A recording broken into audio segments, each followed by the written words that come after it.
everybody, and welcome back to the Sew Yeah Show. We are coming to you from the entertainment capital of the world with episode number 5. On the show, we go beyond the normal tutorial channel and bring you things you've probably never seen in the sewing world. We have 4 different segments on this show. First segment, Will It Sew, where we take sewing machines, we put them in conditions that they probably weren't meant to sew in. Void your warranty, essentially, the conditions. Don't try this at home, kids. Second, we go through what we call Words with Zach, Where you get some advice from your very own personal professional. And third, we have Tips with T, where Tiankum gives you different backgrounds of things that you wouldn't normally hear on a normal sewing show. And the most watched segment. Just throwing that out there. Least watched segment, just saying. And last but not least, we have the Dad Challenge, which is where all 3 of us are brothers. We go head to head in a challenge created by our dad. So let's take it to the first segment of Will It Sew?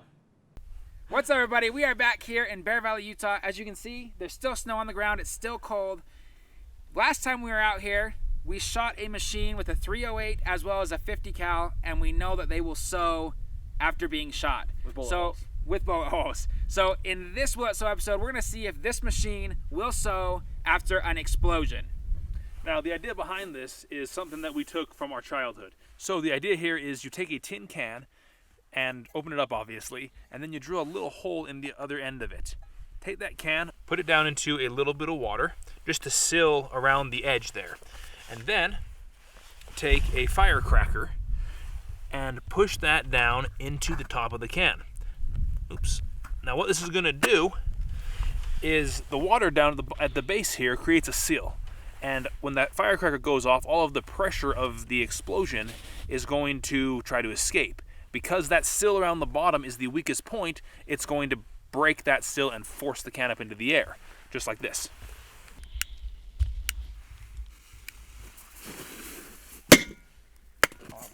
So now that you understand the concept, what we're going to do is just make it 1,000 times bigger. We're going to use a 55-gallon drum, tannerite, and when you shoot tannerite, it explodes, hopefully causing the same effect that we just saw in our previous example. So let's see if it will sew. So this right here is tannerite. Now, it's a 2-part substance. Until they're both mixed, this is 100% non-volatile. Nothing's going to happen here. What we're going to do is we're going to fill this container up full of this, mix the 2 parts, and when tannerite is shot, it explodes. That way we can do it from a super safe distance away, but let's get this thing filled up. Tannerite's mixed. We got it inside a cooler. Obviously, we have the water here in the tray. Sew Yeah custom barrel on top. Limited edition. It's not going to be around for long. Hashtag custom oil drums by that. There we go. Machine.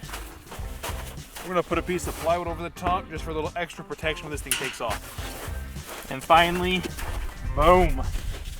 I shouldn't be saying that. Let's do it. Let's do it. What do you think? Is it going to sew? I think it is entirely dependent upon trajectory. Depending on how it lands. It could go up in a nice arc. It could just explode right there. So we'll see what happens. I think it's going to sew. We'll see what happens, but I think it's going to sew. Yeah, don't shoot the machine, especially not on the bottom right side.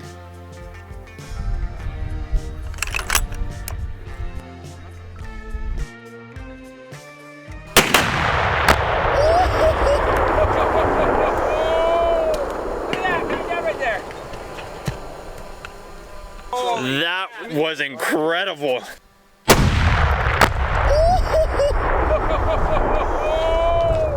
at that, coming down right there. Wow. Dude, it blew the tree up. It literally blew the tree up. Frame's gotta be It smells like fresh winter pine everywhere. Hole in the ground. Look at this. Look at this right here. So this right here is literally the bottom of the barrel just blown to pieces. That is crazy. That is the back piece of, or the front piece of metal that says Bernina. That is a keeper right there. 1008. Holy cow. There's gotta be a frame around here. Here's a piece of it. Look at this. Is that? This is the GoPro. I wonder if we can pull the card out of it. That's the battery. Is the card still in there? No, it's next to the battery. Maybe. No, that's just the battery. That stinks. Gosh. The machine. Oh my goodness. So that is the maybe. Will it sew? Heck no. Check that out, guys. Guys, so this is the biggest piece we found so far. Which is the front. That's like what this machine will be sitting like. This is the biggest piece so far. I assume we're gonna find the frame somewhere, but we're still looking. So I don't think so. I don't think so because the frame right there. That's the frame. we're gonna keep looking.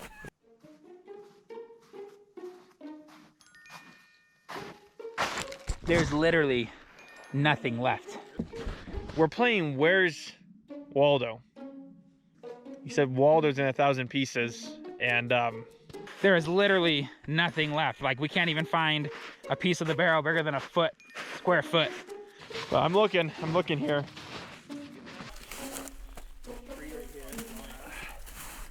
That used to be attached over there. So this is. Right when Brody Wow. the trigger. Oh, sorry. There's, I'm not even sure what piece that is. Tankum? What's that? That's the bobbin winder. Ah, there we go. Yeah, that way? Maybe. Maybe? Tin can, bot boom in the air, find a machine later. That was a really good idea. We'll have to figure a way to rocket the machine, not explode the machine, because they're whew, yikes, yikes, yikes, yikes. Scared this rabbit to death. I think we might have went a little crazy on our explosives because there's nothing left, literally. Like, it's gone. Look at this, what I just found right here. It's like a piece of machine plastic.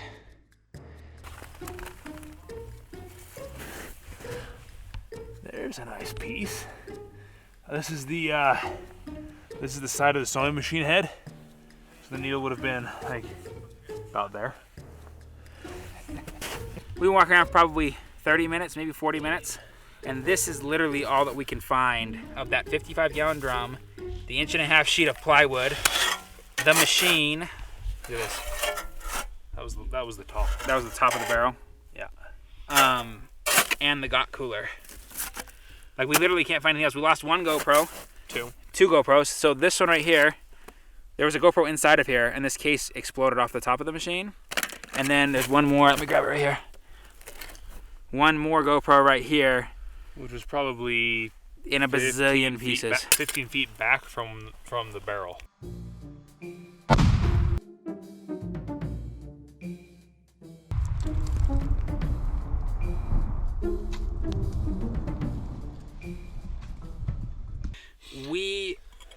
This is the plan. We're going to, obviously, this is not going to sew again. But Tankum, can you Will it fix sew? no. Absolutely not. This is our first time the machine's never sewn. We've done some crazy stuff in the last, this would be what, 4 or 6 5 months? inch? Yeah. It's been a while. We've done a lot of these so far, and we thought, you know what, let's do one with a bang.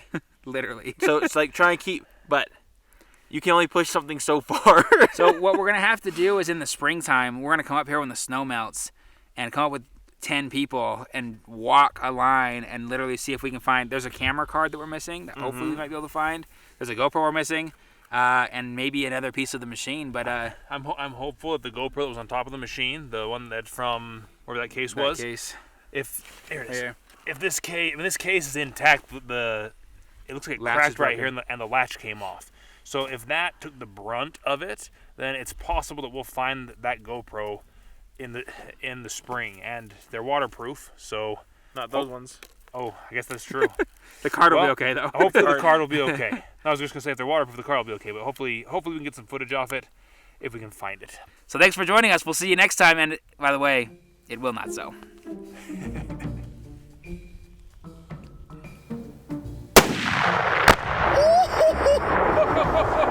Look at that, coming down right there. Wow. Boom, baby! That was the 100% craziest segment that we have ever done. For sure. Probably the coolest segment we've ever done. My favorite Will It Sew up to date. Well, and guys, keep in mind, the segment is, will it sew? Not, can we get it to sew? We could not. In either case with this one, no. Yeah.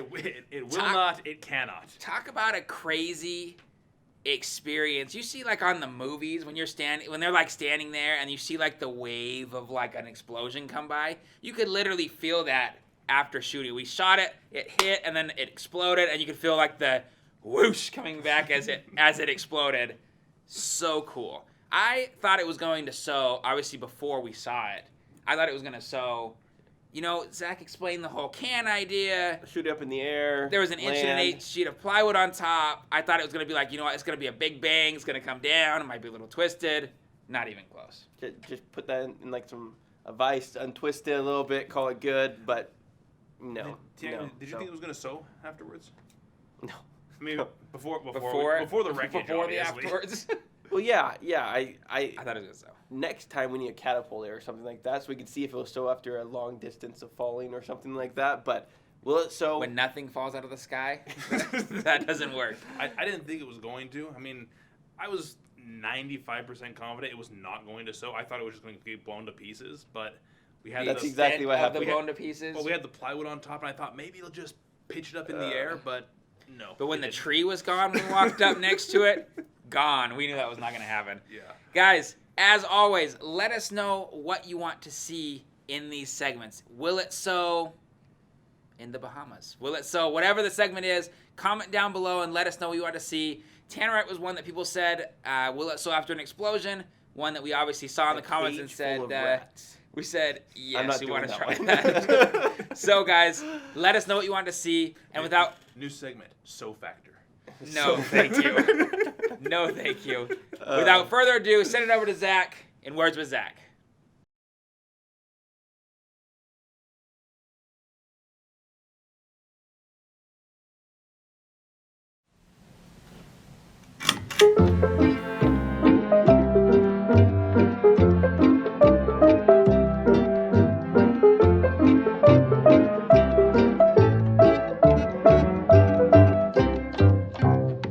Frequently, I have people come into my office and they explain that they have a lack of meaning or purpose in life.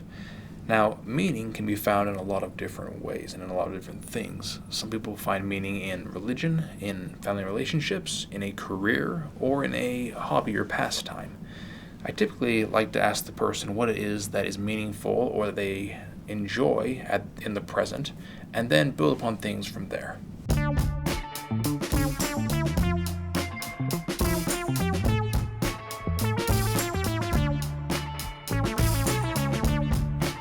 Good afternoon. How have things been going recently? Okay, I guess. That doesn't sound overly positive. What's going on? I just don't know what to do with my life. Feel like I'm in a cycle of doing the same thing over and over again. I just don't see the point anymore. Yeah, I hear that. I sit here listening to people's problems all day, being on the receiving end of all of their emotional garbage. Wish somebody would listen to me every now and then. What is something that you find meaningful currently? Nothing. Do you have a hobby or a pastime? And I just told you, I do the same thing over and over every day. I get up, I go to work. See what I mean? I ask, they retort. I help, they complain, and make me their emotional punching bag. Can you see what I'm saying? I understand your frustrations. If you're not satisfied with where you're at, maybe we can help you get where you want to go. Are you satisfied with where you're at? Am I happy? Is this really what I want to be doing for the rest of my life? I mean, there's so many things I haven't done. So many places I haven't seen. Are you even listening to me? Yes. Yes, I am. After finishing that session, I retired to my country home and began to unravel the bundle of ideas that had been forming in the back of my mind. I wrote feverishly all through the night. I put it all down.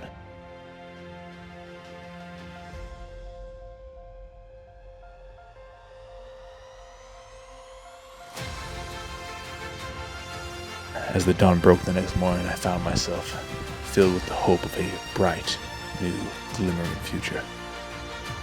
And so I did it. I packed up my possession, and I left. Where will this path take me? I have no idea, but the possibilities are endless. Hello, world. Well, where do we go from here? I don't know.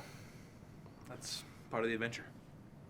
Cop-out answer. That's a cop-out answer right there. No, it's the joys in the journey. We're going on to bigger and better things. I don't have what the next segment is, so I'm going to say that. Joys in the journey.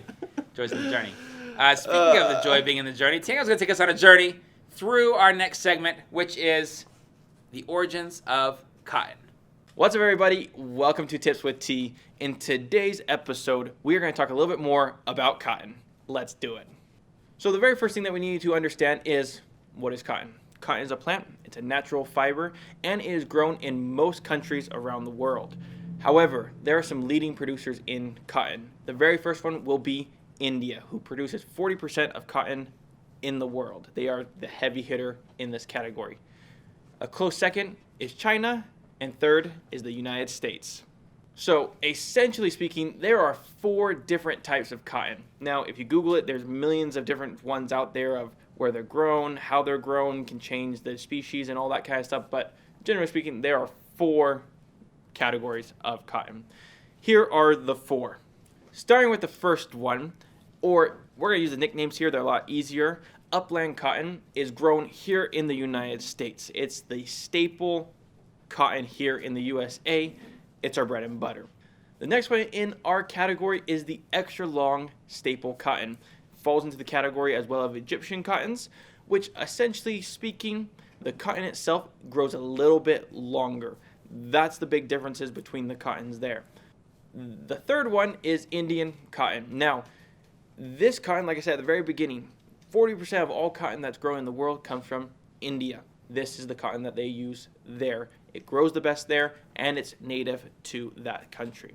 The fourth kind of cotton is a smaller category of cotton. It's the smallest of all of them, and it is grown only in South Africa and Arabia. So now the question is going to be asked, which of these cottons is used for quilting? And this is where things are going to get tricky, and we have to go into a little bit more explanation further on this. But we're going to move on to the next thing, which is square inches. How many threads per square inch? So now the question is probably going to be asked of which one of these cottons is used, or which one of these cottons is better for quilting cottons. Now that's a tricky subject now. We're going to explain a little bit more and get back to that question in 1 second. But we're going to move on to thread count or square inches. So how does thread count work and square inches work? It is very, very simple. How many threads can you fit per square inch? Now, we have to understand when it comes to fabric, there is weft and warp, meaning vertical and horizontal threads that are being woven together. Now, a 60 square goods, which is what we used in quilting, they have 60 threads going up and down and 60 threads going left and right, which then makes up the number 60 square.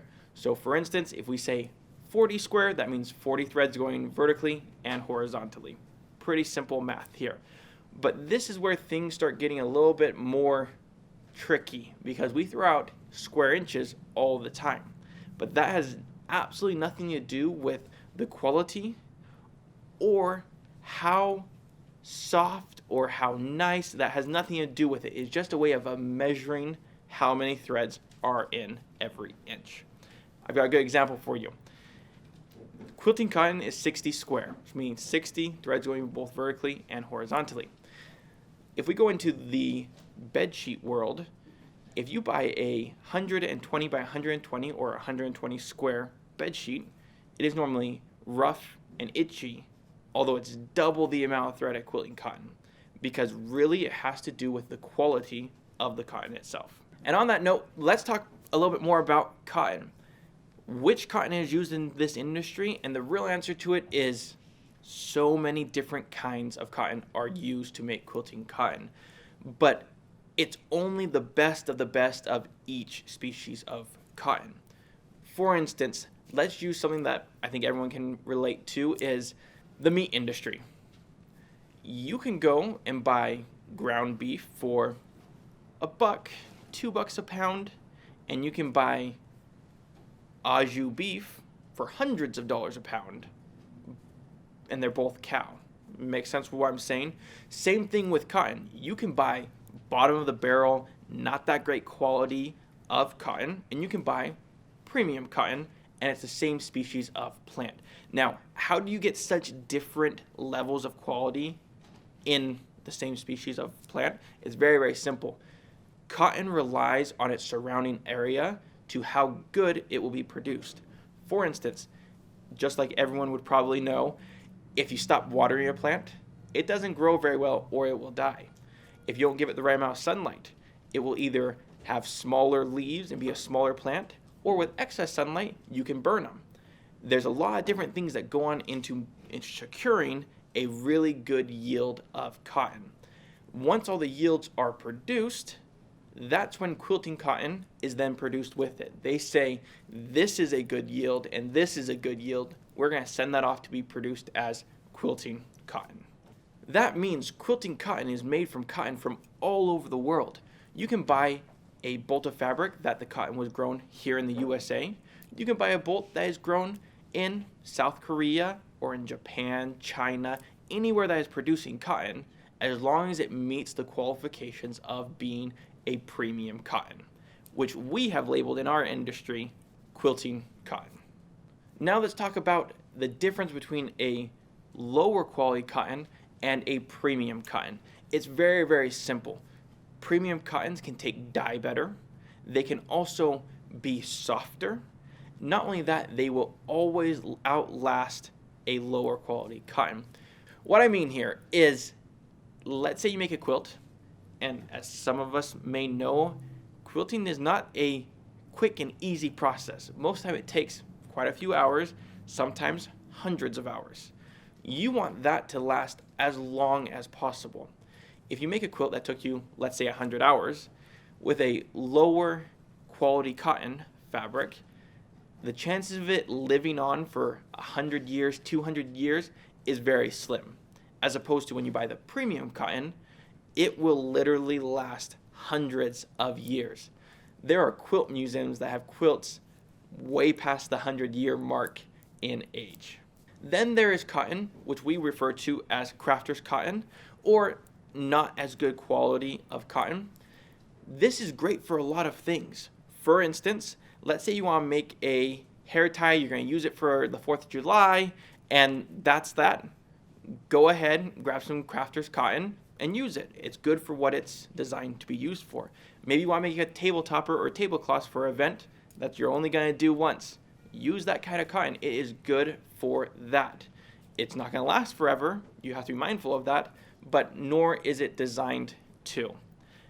Everything in the quilting industry, in the cotton industry, has its purposes. Quilting cotton is designed to feel nice and last forever. So this is only the basis of fabric, which is cotton.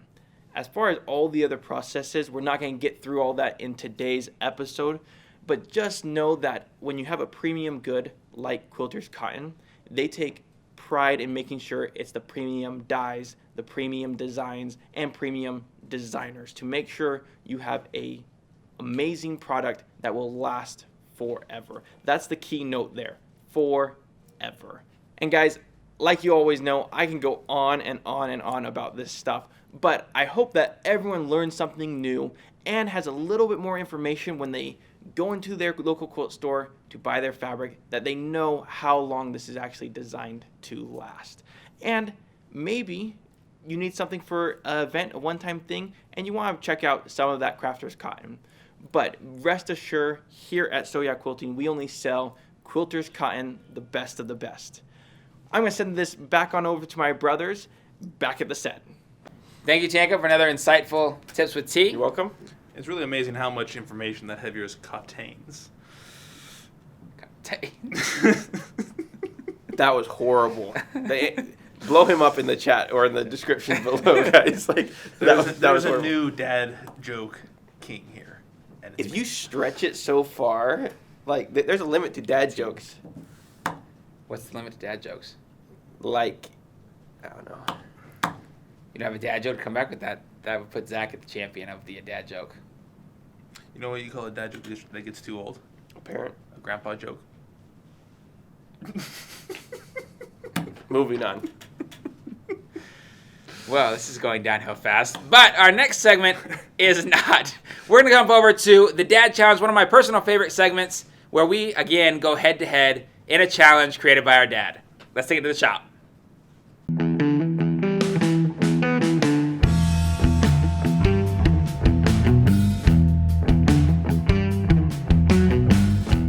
Hey everybody, we're here in the boys brick and mortar store here in Las Vegas, and we're going to do the Dad Challenge inside the store. We have a couple of rules to go over. The boys are seeing this for the first time, just like you guys are.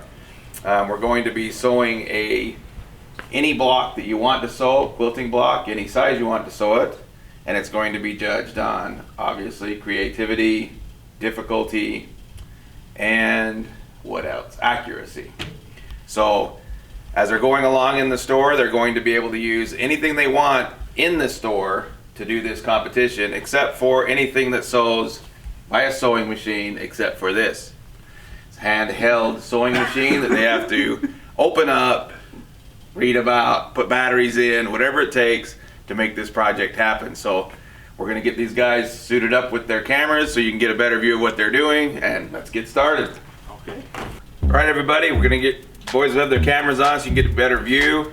They have 1 hour to complete this project. Ready, set. I'm going this way.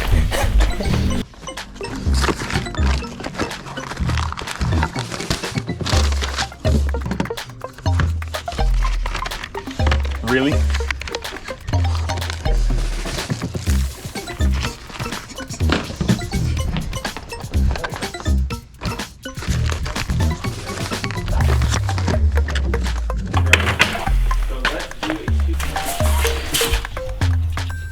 First, I'm gonna grab the ruler that I need. Stuff this in the back pocket because Brody's gonna be looking for it. And marker. Let's go this way. The alarm for 1 hour. All right, here we go. Not a bad idea.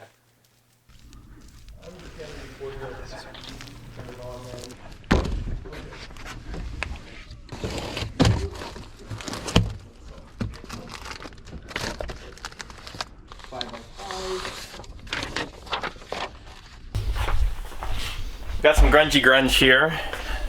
Very simple to make something with grunge. So let's do a two-tone quilt. Those are my personal favorites. We're gonna do. You might do red and green if I can find the right red and green here. Okay. Oh, it looks like it's all actually pre-done. Sweet. Ooh.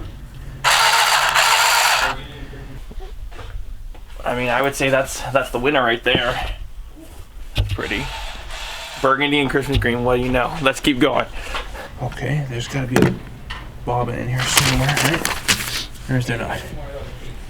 Gotta be in this store. Pulling it from the other store. Top. After the pinhole. This pad. Oh, okay.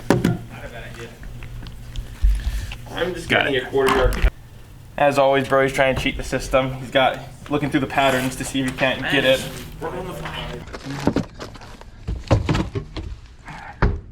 I'm gonna be making a braid quilt variation. Give it a shot here. As always, red, white, and blue, because, you know, America. I'm just gonna need a quarter yard cuts of these. Is pretty much all I'm gonna need for what I'm making. Cuts of these is pretty much all I'm gonna need for what I'm making.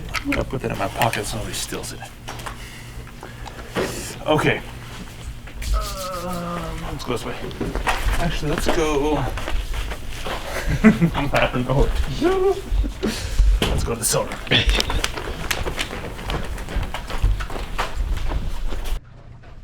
So the reason why I didn't work on my machine is I'm just gonna walk over there and take one of theirs. It's gonna be way easier. So now I got my quarter yards. I'm gonna cut these down to 5x5s.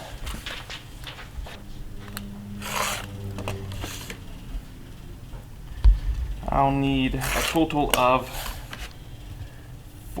I'll only need 2 of these now I'm thinking about it.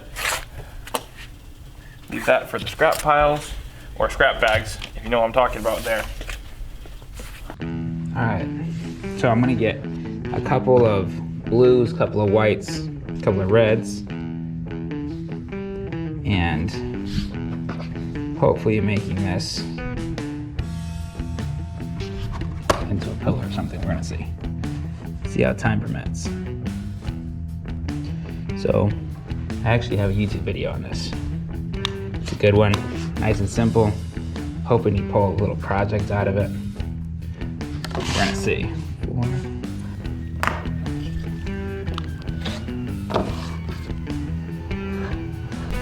Okay.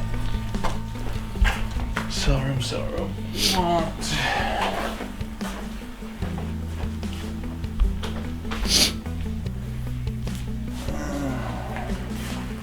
I literally have no idea what to do for this. Oh, that's funny. That's nice. Okay.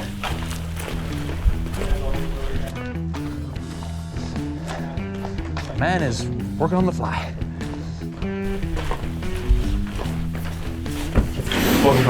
Welcome to our film room. This is the behind the scenes.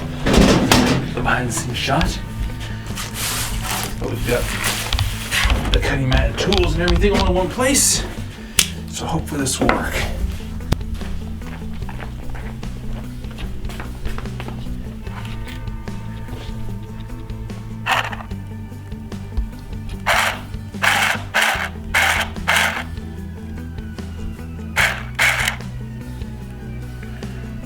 Oh, and this is a chain stitch machine. Okay. I should be able to get this down without a problem.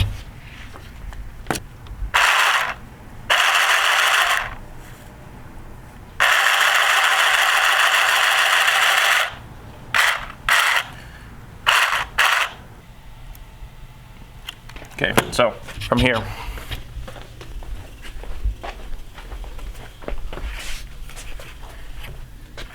I am hoping that is, that when we cut all this, everything's gonna be fine.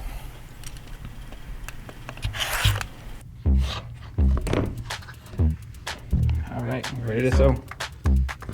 Take these. Set them somewhere. Sit down. Got a sewing machine.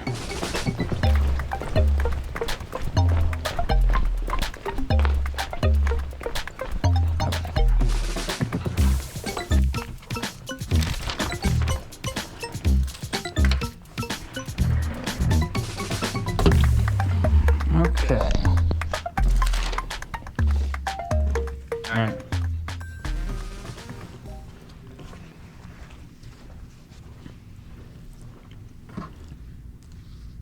Here we go. Gonna get a little professional help here. That's what you guys need to do. So get on here, type in Sew Yeah Quilting. Braid quilt. Watch that guy. Boom. There it is. So Check this out.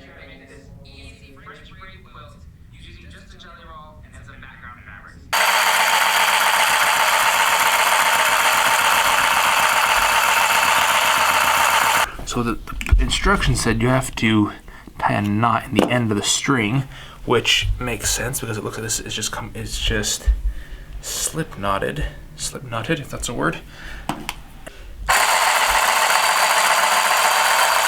And there's not like a back stitch or anything to tie it off. And being that this is a time challenge, we're not tying anything right now. We'll just cut the ends off, I guess. Based off of the 3 seconds that I took to read the instructions, you have to like tie your stitches off at the end so they don't unravel. which in a time challenge isn't the greatest thing. Real world application, you know what? I think it would be great if you were out camping, or our family was at the zoo the other day, and I sat down on a wooden bench, stood up, and ripped my pants. If I'd had one of these in the motorhome and could have just went back and stitched that up, that would have been really helpful. As it was, I just walked around the rest of the day with my pants ripped open.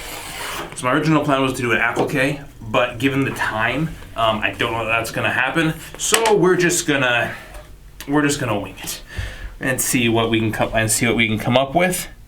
Something, a little pro tip for challenges. Do everything that you can, so you only have to do the step one time. So I'm gonna cut everything, I'm gonna press everything, sew everything. So that's my last piece there. So now we gotta go figure out one of these sewing machines. Okay, dokie. This shouldn't be hard.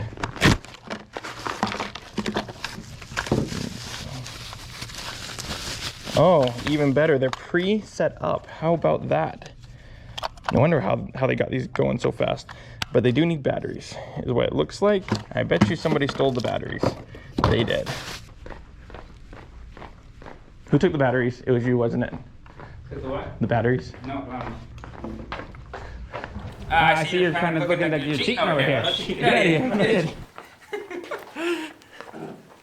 Trying to steal my machine. Did Tango find the batteries I hid in the drawer? Who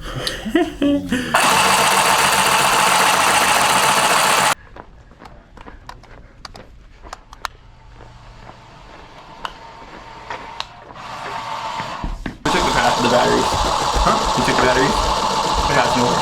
They're in the drawer, in the cabinet. Alright, All's fair in love and war.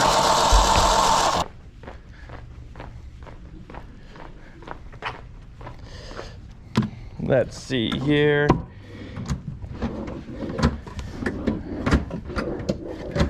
Spent 30 minutes looking for batteries, I bet.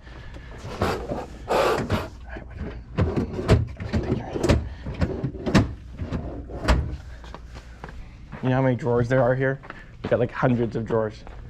Zachary, where are they?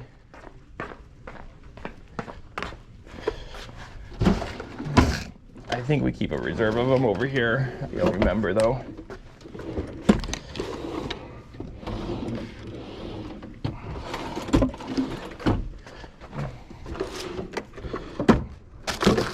Keeps pulling my fabrics in here, so I'm going to try to see how to fix that.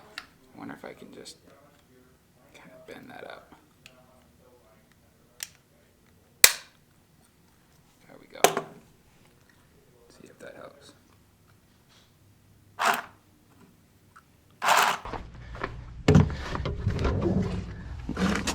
You see these guys? They're nervous. So I know for sure that my blocks so far are square. So this is really, really important to get these down. My next step down really, really well. You know what? If we have just a other random color, if we have a coordinating color of fabric, black, white, gray, blue, that could work. Yeah, we're gonna do that. We're gonna do that.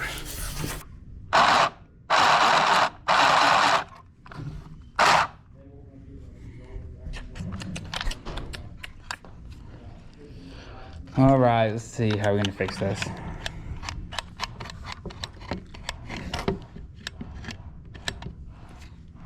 Obviously, it doesn't release the way I thought it was going to.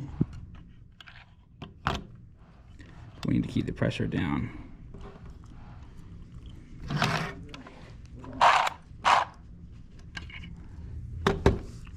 All right, plan B.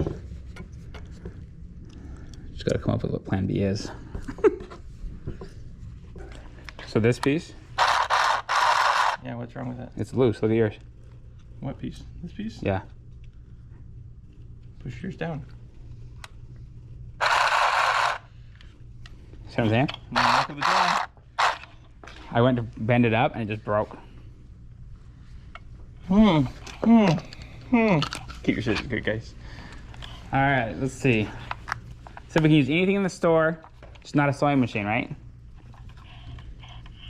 So. Just not a sewing machine. All right, well, we're gonna have to do.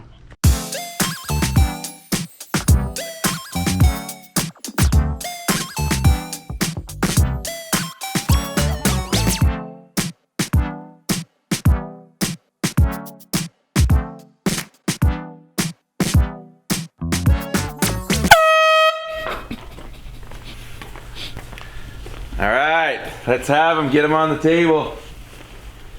Okay, same rules as your last judging. You're judging on creativity, accuracy, and difficulty. Just want to say I want any. We know what happened last time. All I gotta say. And no writing on this table. And no writing. No writing. You're gonna need a notepad. On this table. Okay, this one is a lot to deal with.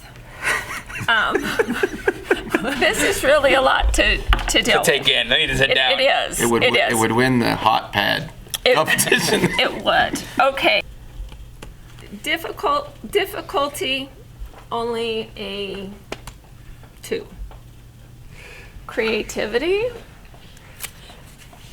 I don't know if it's creative or just kind of a mess, truthfully, boys. It's a little bit, maybe. This is pretty rough, guys. I'm really sorry. I don't know which one of you did it, but it's rough. Okay. I mean, it's not my best work by any means, and it could be and it might be my worst in all honesty. I like these colors more than I like these colors, but I think I would have to give it. This one is an actual quilt block pattern, so on creativity, I have to give it to this one. Whoever did this one, because the points line up better. We've got holes in the stitching here. If I have to give it to this one. Like I said, easy win here. I can't believe the judging went so far back and forth. I mean, comment down below what you actually think, guys, but that right there is the winner. So yeah, right. guys, this was a little bit hard, I have to say, oh, and I'm this is really a clear sorry winner. that you're disappointed. Down in the Brody. comments below, Let us know tell what us you if think. something's wrong, but come on, guys. This is Tell us what you think. Not based on the person, based this on is the project. half a But block. Brody, That I did isn't it anything. on the project. I didn't That is base a it on completed the project. So Tiankum's always going to choose what he says is the most difficult, or he's always going to choose what he says is the most traditional quilt block. It's a churn dash, for heaven's sakes. Zero creativity. That's been made for the last 200 years. I mean, type in how to do basic quilting, and it's a churn dash. That's all I got to say. I am a little bit disappointed with the underlying You're feeling disappointed? of tension. With the underlying feeling of like there's a little tension in the room. Brody?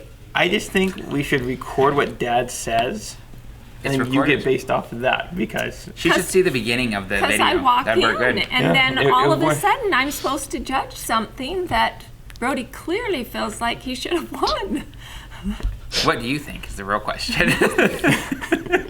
Why don't we do a competition and let all of your viewers judge it? They can be good the idea. judge instead of So I just have a me question being for put you. in this If you had to situation take, all the if you had to time. take any of these and take it home and finish the quilt, which one would you take? Yours. If you had to take this home and give it to a friend, which one would you take? Which one would you take? Which one's completed? Which one would you take? To give it to a friend, which one would it be?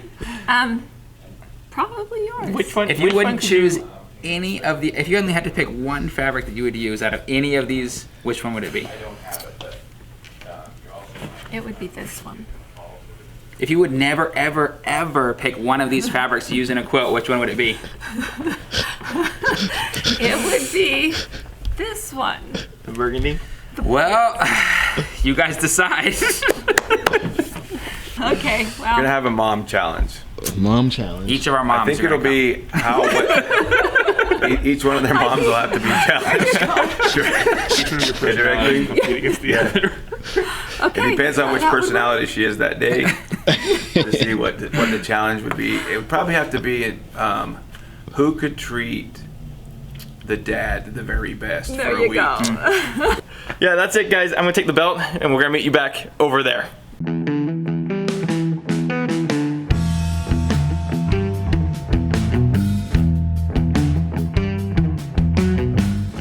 And we're back from the dad challenge.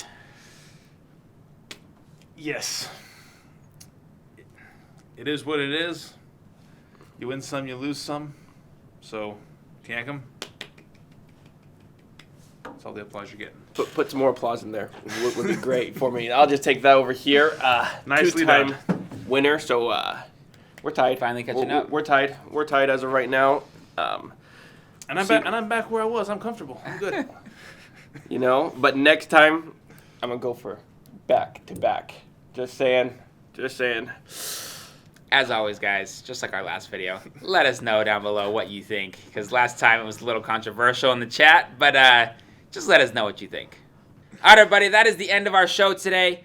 Thank you so much for joining us. As always, first of all, make sure you like that video. Make sure you subscribe to the channel. And share this video with your friends. This is not just a sewing, quilting video. Share it with your non-quilting friends, your non-sewing friends. And we're trying to build a community here with these videos that everybody can be a part of and that everybody can enjoy. I mean, after all, who doesn't like watching a sewing machine get blown up? It's kind of a common thread among a lot of different people. It's true. That was quite the explosion too. I mean, It was a good one. Wow. It was a good one. And next month, there may or may not be a special guest on the feed here with us. So and a may or may not special segment. may or may not be a special segment with that special guest. And by may or may not, we mean may. Let's just be real. So guys, it's a 50-50. don't forget to join us next month. We will be here waiting to hear your comments, waiting to see what you think about the videos. And as always, we appreciate every one of you. Thanks for joining us today. We are out of here. Signing out. See you, everybody. See you next time.